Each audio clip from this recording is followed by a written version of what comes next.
Bom dia, família, Rony.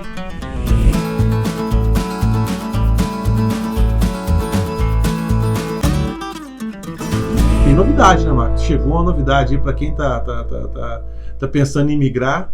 Eu falei ontem, mas o USCIS, ele anunciou, ele fez um comunicado uns 3 dias atrás, 3, 4 dias atrás, que vem em forma de um alerta. Rony, assim, não sei se você sabe, mas o governo americano, ele trabalha com um ano fiscal dele. O ano fiscal do governo federal americano inicia-se em 1º de outubro de um ano e vai até 30 de setembro do ano seguinte. E a quantidade de vistos também, ela é com base no ano fiscal.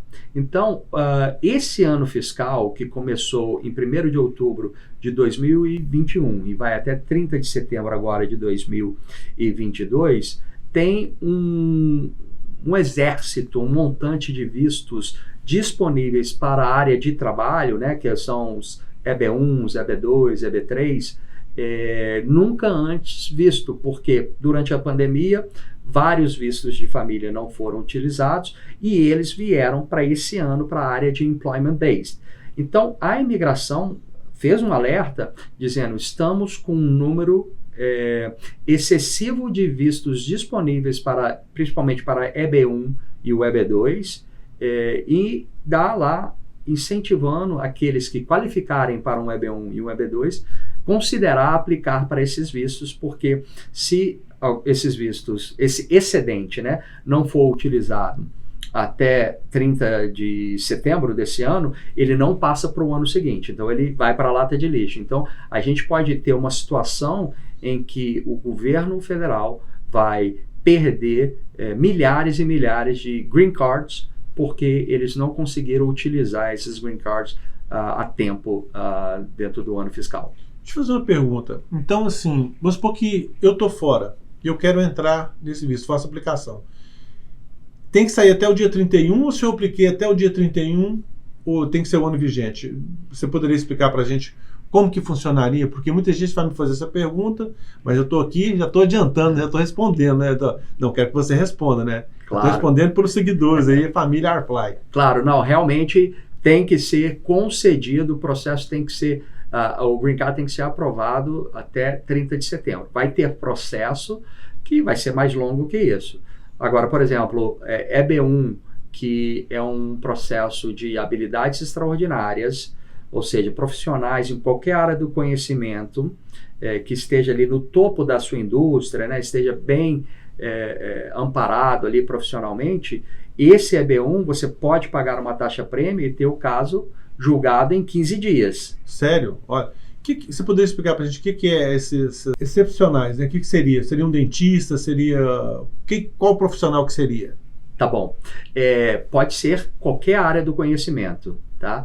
O EB1, ele não faz distinção de profissão. Se você está na educação, na área de educação, área de saúde, área de exatas, atletismo, e você...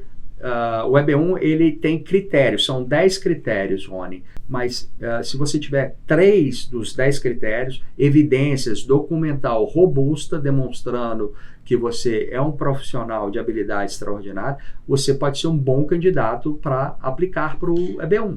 Marcos, então quais seriam esses 10 requisitos, né, que a imigração pede para as pessoas?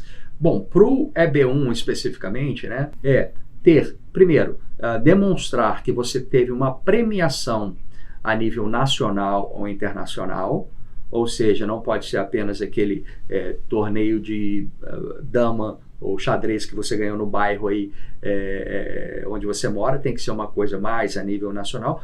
Fica fácil um exemplo: atletas, né, que competem, ganham algum prêmio, fica entre os 2, 3 primeiros lugares aí, alguma competição. Outro critério: ser membro em associações profissionais da sua área de habilidade extraordinária, cuja associação faz requerimentos, exigências para aceitar alguém ser membro. Então não adianta ser uma associação, pagou, entrou. Tem que ver no estatuto se a associação aí, ela exige feitos para aceitar alguém ser membro. Terceiro critério: é você estar na mídia, tá? Tem mídia, reportagens falando do seu trabalho, falando de você. Você saiu numa revista, num jornal, deu entrevistas. Tem que ser sobre você na sua área de trabalho. O quarto critério seria você demonstrar que você é convidado para julgar trabalho de outros profissionais. Você, às vezes, senta numa banca de jurados, julgando, às vezes, monografias, trabalhos de PhD, de doutorado, enfim. Você revisa artigos científicos, né, o peer review, que vai ser publicado em uma revista científica. E o quinto critério, talvez um dos mais difíceis de ser alcançado, mas que se a pessoa tiver, ela entra com muita força no EB1, demonstrar que desenvolveu um trabalho original e qual que foi o impacto desse trabalho. Tá? O que esse trabalho trouxe de benefícios. Então, um exemplo também na área de pesquisa, por exemplo, tem uma pesquisa desenvolvida, né, provavelmente a pesquisa é original, e a pesquisa começou a ser citada por outros profissionais. Então você vê, às vezes, o número de citações dessa sua publicação, que está demonstrando que outros profissionais do meio estão, né, citando o seu trabalho para fazer o próprio trabalho. Patentes, você desenvolveu uma metodologia que teve um impacto ali para a indústria financeira, enfim. O que você conseguir demonstrar nessa área de originalidade e impacto é ótimo. O sexto critério tem a ver com trabalho de sua autoria e que foi publicado. Né? Você tem algum trabalho que é de sua autoria e que foi publicado em revistas acadêmicas, científicas, enfim. O sétimo critério é mais reservado para o pessoal da área das artes, ter seu trabalho exibido em exibições artísticas ou teatro, né? Seu trabalho ser exibido ali. O oitavo critério, ele tem a ver com um trabalho crítico, uma performance crítica ou de liderança que você teve para uma organização, uma entidade de renome. Então você tem que mostrar qual que é a entidade, que é para mostrar que ela tem um peso, e qual foi o seu trabalho à frente dessa entidade. Nono critério tem a ver com dinheiro, salário. Demonstrar que você, por causa da sua habilidade extraordinária, você tem um salário alto comparado com profissionais do mesmo gabarito. E o décimo também um pouco reservado para o pessoal da área das artes, que é, mostrar que você teve um sucesso comercial nas suas artes. Geralmente é mostrado bilheteria, né? Um show, um concerto, um show que você vai fazer, você demonstra que a bilheteria ali foi vendida, bastante ingressos foram vendidos. Enfim, se você tiver 10 desses critérios aí, em qualquer área do conhecimento, não está vinculado a nenhuma profissão, tá? Inclusive, ela serve para profissionais que não tenham formação formal, né, acadêmica nenhuma, mas se você consegue essas habilidades aí já seria o suficiente. Mark, para concluir para o EB1. Então, o EB1 é a questão de você ter 3 dos 10 critérios, mas um atrativo, óbvio que ele é reservado para profissionais aí de destaque, né? Então, não é um visto tão fácil de ser conquistado. Porém, ele traz um benefício que a gente sabe que os pleitos imigratórios podem demorar meses, às vezes anos, para ser concluído. No caso do EB1, como é um visto que o governo americano incentiva, né, quer trazer cérebros, pessoas inteligentes para os Estados Unidos, ele dá a opção de pagar uma taxa prêmio de $2.500, valor na data desse vídeo sendo filmado, né, os valores de taxas de governo pode ser mudado a qualquer hora, mas hoje $2.500, o governo te dá uma resposta em 15 dias. A resposta pode ser uma aprovação direta ou um pedido para evidências adicionais. Depois, se você receber um pedido de evidências adicionais, ele geralmente te dá quase 3 meses para responder. Se você responder ali em 15, 20 dias, no momento em que você responder, aí o governo tem de novo 15 dias para dar a decisão final, a aprovação ou uma negativa. E, Rony, mais um dado importante e interessante para a EB1 é porque grande maioria dos vistos para os Estados Unidos, de família ou de trabalho, pede que você tenha um sponsor. No caso, vistos por trabalho, que você tenha uma oferta de trabalho e uma empresa americana patrocinando o seu visto. No caso do EB1, você não precisa disso. Você é um autopeticionário, sem depender de uma oferta de trabalho de um empregador americano, sem depender de uma empresa americana ali patrocinando o seu visto. Você pode enviar o seu pedido, bater na porta da imigração e falar, olha como eu sou qualificado, eu qualifico aí para o EB1 sem intermédio de empresas. E tem algum outro visto, alguma outra maneira também para seguir esse mesmo caminho? Então, para aqueles que não querem depender, né, de uma oferta de trabalho de um empregador americano, um outro visto um pouco menos criterioso, mas nem por isso mais fácil, é o EB2. O EB2 ele tem duas modalidades. Um que vai precisar de uma oferta de trabalho e passar pela certificação laboral, assim como o EB3, mas também dentro do EB2 tem uma modalidade que se chama National Interest Waiver, ou isenção por interesse nacional, isenção da necessidade dessa oferta de trabalho e de passar pelo crivo do Departamento de Trabalho, porque o governo entende que é de interesse para o país, interesse nacional, ter um profissional como você aqui. A diferença básica, Rony, se você me permite, entre o EB1 e o EB2, assim, em termos de celeridade, rapidez, é que o EB1 você tem a possibilidade de pagar a taxa prêmio. Se você não quiser, você não é obrigado a pagar a taxa prêmio no EB1, mas seu processo vai levar aí meses, às vezes anos, tá? Deixa eu perguntar aqui, e esses vistos que estão sobrando são para o EB1 ou também para o EB2? Ou somente para um? Tanto para o EB1 quanto para o EB2. O problema é que o EB1 você consegue ter um desfecho mais rápido.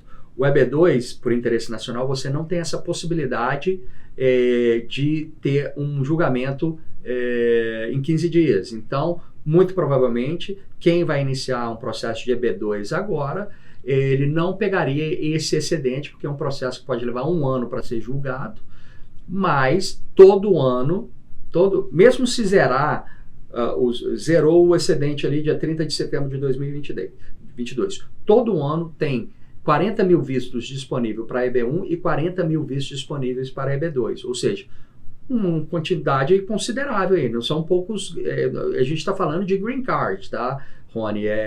Não é visto para vir trabalhar temporariamente e depois você tem que voltar para o seu país. O EB1, o EB2 e o EB3, assim como o EB4 e o EB5, que são outras modalidades, eles são vistos que, se aprovada, a pessoa recebe a residência permanente nos Estados Unidos para ele, cônjuge, filhos solteiros menores de 21 anos, para morar definitivamente aqui no país. E quando eles recebem o de 10 anos também ou não? Nesse caso, como é através de trabalho, é aquele definitivo. A gente fala 10 anos, Rony, na verdade a carteirinha, né, que ela tem uma validade de 10 anos, mas a sua residência, você não perde ela se a sua carteirinha de 10 anos vencer, você só tem que renovar o green card ali. Para também não culpar muito o tempo do Marcos, já estou aqui chateando ele demais. Então, uma pergunta que todo mundo tem me perguntado, principalmente no ramo de transporte: Mark, quais os trabalhos são qualificados por visto EB2? Então, para EB2, o EB2 ele é a segunda preferência, né? Tem o EB1, tem o EB2. Ele, dentro do EB2 tem duas modalidades. O EB2, que você vai precisar de uma oferta de trabalho de um empregador americano e que ele vá patrocinar, fazer um processo chamado de certificação laboral, onde a empresa, o empregador, demonstra para o Departamento de Trabalho que, ao contratar um estrangeiro, não estaria impactando negativamente o mercado de trabalho americano. esse é o EB2, e o EB2, similar ao EB3, tem, né, oferta de trabalho, certificação laboral, mas o EB2 são para posições que profissionais exigem ali pelo menos um bacharelado. Então, as posições, as vagas menos sofisticadas, aí você já teria que começar a pensar num EB3, tá? Para EB2, que tem uma oferta de trabalho, ou você tem que demonstrar que você tem um grau avançado, que é no mínimo um bacharelado, mais 5 anos de experiência pós-bacharelado, ou, se você não tiver um grau avançado, que você seja um profissional de habilidades excepcionais. E aí a gente entra em 7 critérios das habilidades excepcionais, que mesmo que você não tenha um diploma de bacharelado, que você tenha qualquer outro diploma, certificados que te capacita ali na sua área. Então você fez cursos, entendeu, palestras, workshops, você está se capacitando. Então nesse critério você mostra o que você tem de diplomas e certificados. Às vezes você tem um diploma de tecnólogo, que não é um bacharelado, mas que pode entrar aqui nesse critério. Que você, segundo critério, no mínimo 10 anos de experiência na sua área ali, aquele seu trabalho. Outro, que se sua licença exige, se sua profissão, seu trabalho exige uma licença para executar aquilo que você faz, que você tem essa licença. Outro, que você é membro em associações profissionais ali, né? Então, seria o quarto. O quinto, reconhecimento, se você tem prêmios, reconhecimento, cartas de recomendações de profissionais, experts aí da área, seria também salário acima da média, você mostra o seu salário. E o sétimo critério é um apanhado, né? Coisas que a gente não consegue encaixar nesses 6, mas que é uma evidência importante, você pode colocar ali. Então, para o EB2, a gente tem essa. O EB2, esse que eu falei aqui agora, ele exige uma oferta de trabalho. E tem o EB2 NIW, National Interest Waiver, que aí não vai exigir a oferta de trabalho. Você não precisa de um empregador, você pode fazer o processo sem a necessidade de um empregador e de passar por um processo chamado de certificação laboral, onde o empregador tem que demonstrar que não conseguiu contratar um americano, por isso quer te contratar. O governo, ele entendeu, né, o legislador, que por querer atrair profissionais qualificados que podem ser de interesse nacional, ele vai te isentar dessa necessidade de apresentar um empregador, uma oferta de trabalho. Você pode peticionar o governo americano. Aí você vai, da mesma forma, ter que demonstrar que ou você tem um grau avançado, no EB2NW, tá? Ou que você tem um grau avançado, ou, se você não tiver um grau avançado, que você tenha no mínimo 3 dos 7 critérios ali da habilidades excepcionais, que eu acabei de falar, e além disso, demonstrar, tem uma jurisprudência que é chamada Matter of Danassar, o caso do Danassar, em que o governo fala, para você demonstrar que você merece uma isenção da oferta de trabalho, você tem que demonstrar que os seus planos nos Estados Unidos, para o país, seus planos profissionais, que ele tem uma importância nacional, ou seja, não basta apenas você beneficiar aquele um cliente seu, ou ser um bom funcionário para o seu empregador, você tem que demonstrar que vai ter uma abrangência maior do que isso, tá? Que seus planos, você fala que vai fazer A, B ou C, que você pode fazer tudo isso no país, mas você tem que demonstrar que você está bem capacitado profissionalmente para alavancar esses seus projetos, né? Então não adianta você falar que está vindo para o país desenvolver a cura do Covid se você nunca trabalhou com pesquisas nessa área, por exemplo, né? Então você tem seu plano, fala por que ele é de interesse nacional, o que você pode dar de benefício para o país, que você está bem posicionado profissionalmente para alavancar esses projetos, tá? E que o último critério, um critério mais subjetivo, que é um critério da balança. O governo americano vai analisar os prós e os contras de proteger o mercado de trabalho americano,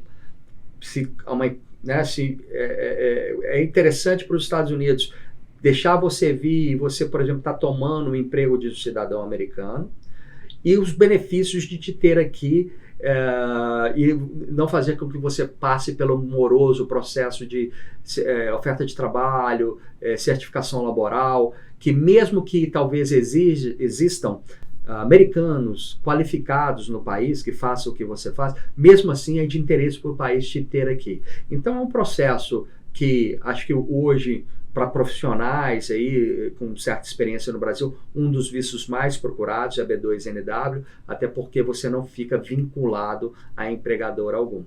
Marco, quero te fazer a última pergunta, agora a última pergunta mesmo, para não ocupar muito seu tempo. Eu tenho uma transportadora e eu quero trazer um motorista, ou quero trazer mecânico, quero trazer um mecânico eletricista. Qual o visto que eu devo utilizar e quais os requisitos que eles vão pedir para mim e quais os requisitos que eles vão pedir para eles? Certo. Bom, então eu chamo essa pessoa de Felizardo, porque ela já estaria contando com a sua oferta de trabalho, que a sua empresa seria o patrocinador dele, porque não é fácil encontrar uma empresa que esteja disposta a contratar, esperar, né, um processo de certificação laboral. Então, seja considerado um Felizardo aí pela escolha do Rony aí para contar com alguém, por exemplo. Então, Rony, vai depender, por exemplo, da vaga. Então, se for um eletricista mecânico, aí existe um catálogo de ocupações, de profissões do Departamento de Trabalho, e a gente vê lá o que é normal exigir de experiência para um mecânico, eletricista, por exemplo. E aí vai falar até, sei lá, 3 anos de experiência você pode exigir. Você pode exigir menos se você quiser, mas se você exigir mais, você pode estar eliminando cidadãos americanos que não têm a sua qualificação. Quanto menos exigência, mais a chance de aparecer cidadãos qualificados para a vaga, tá?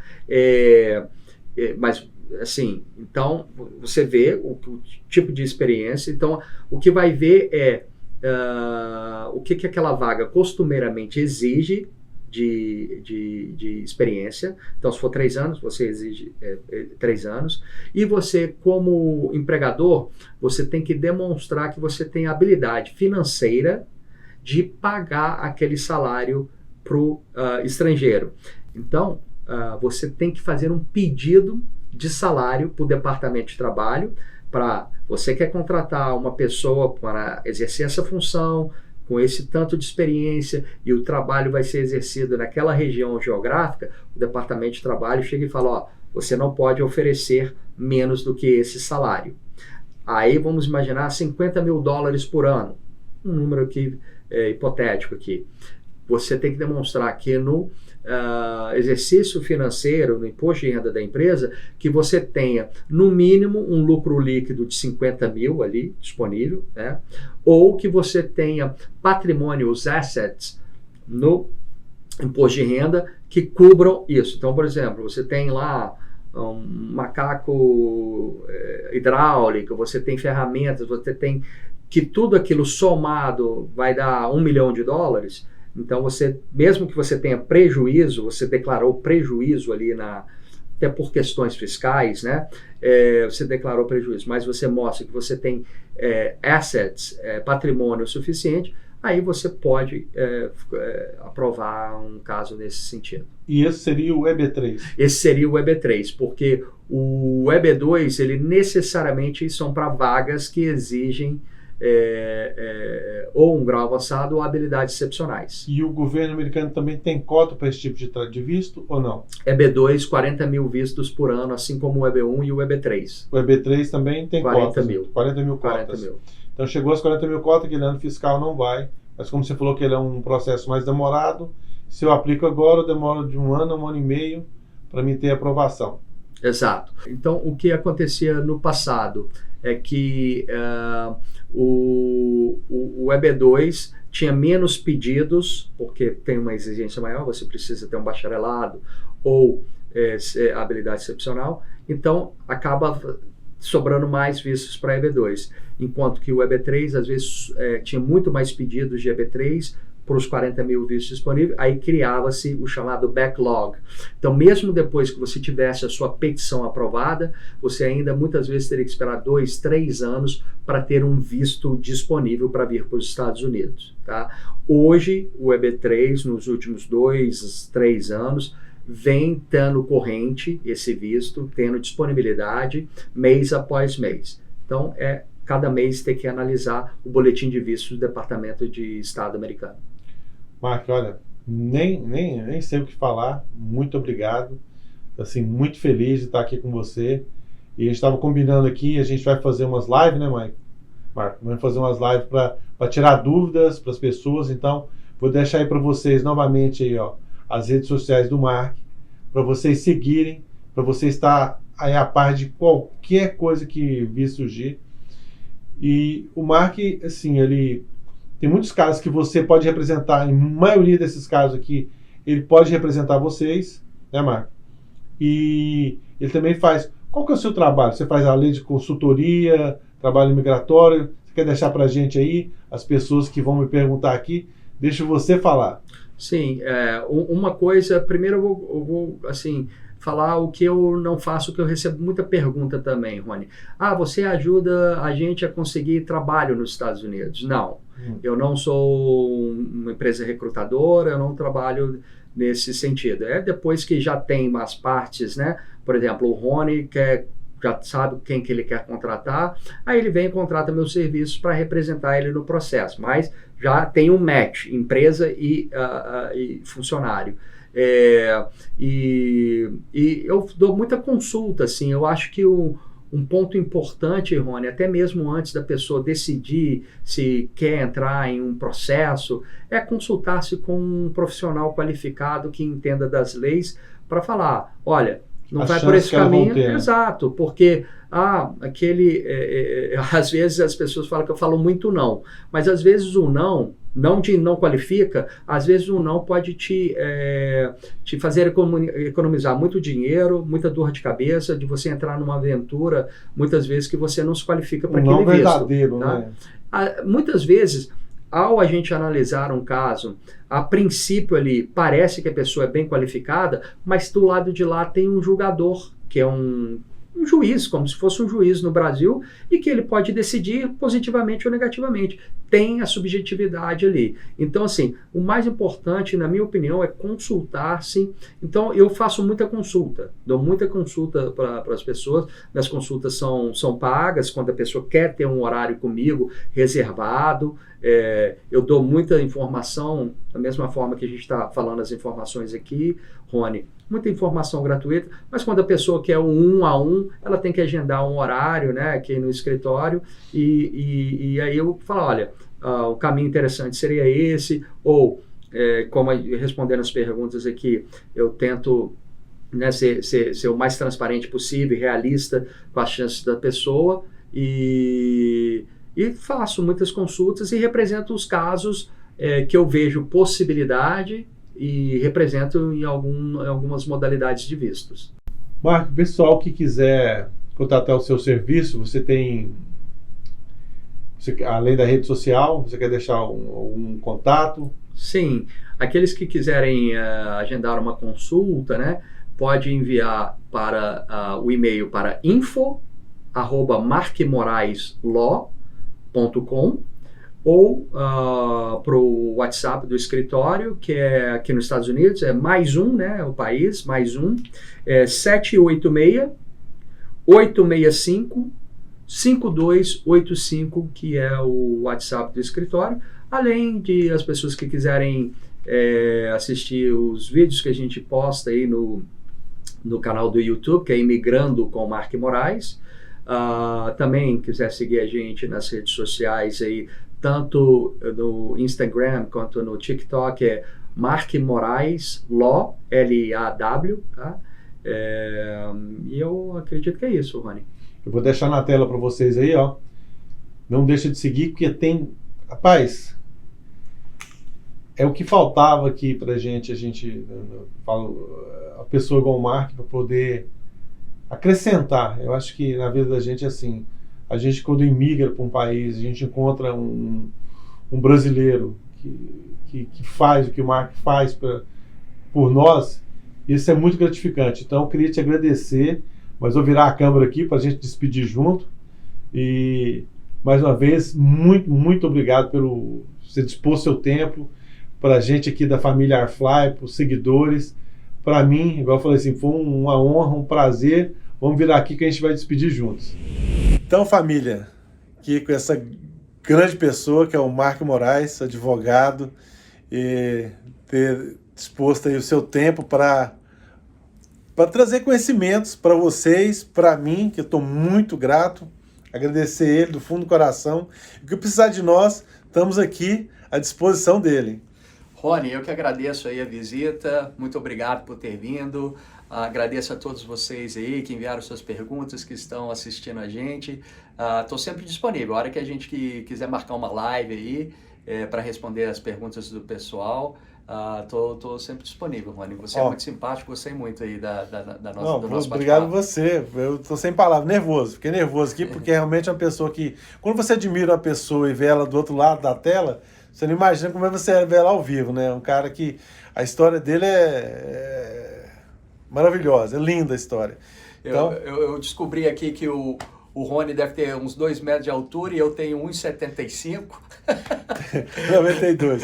Então, Mark, muito obrigado mais uma vez. Deixar o recado que eu sempre deixo para os meus seguidores, que minha família, né? Que eu falo que não são seguidores, são uma família. Que se você não puder ajudar, você não atrapalhe, que você não atrapalhando já é uma grande ajuda, e quem tem Deus no coração, não falta nada. Você mandar um abraço para quem, Mark? Eu mandar um abraço aí para a turma aí que te segue aí, eu sei que tem muito caminhoneiro aí, que a estrada não é fácil, né, às vezes está solidão, os perigos da estrada aí, que você sempre trafegue aí com segurança, com Deus ao seu lado aí. Mandar um abraço, como sempre, não podia deixar de mandar um abraço, um beijo aí para minha esposa Flávia, que é meu braço direito. Vou aproveitar aí e fazer igual, né, acho que na época do Silvio Santos, mandar um beijo, um abraço também para minha mãe, para o meu pai, para o meu sogro, sogra, irmãos, irmãs, sobrinhos, sobrinhas, todos os meus amigos aí. Tô com muita saudade do Brasil aí, e principalmente ver um jogão do Galão da Massa. É isso que eu ia falar, porque é torcedor do Galo, viu, gente? É campeão, tá, gente? É campeão. Eu não vou falar que eu sou flamenguista, não. Falou então, galera, família. Até a próxima aí. Muito obrigado. Obrigado.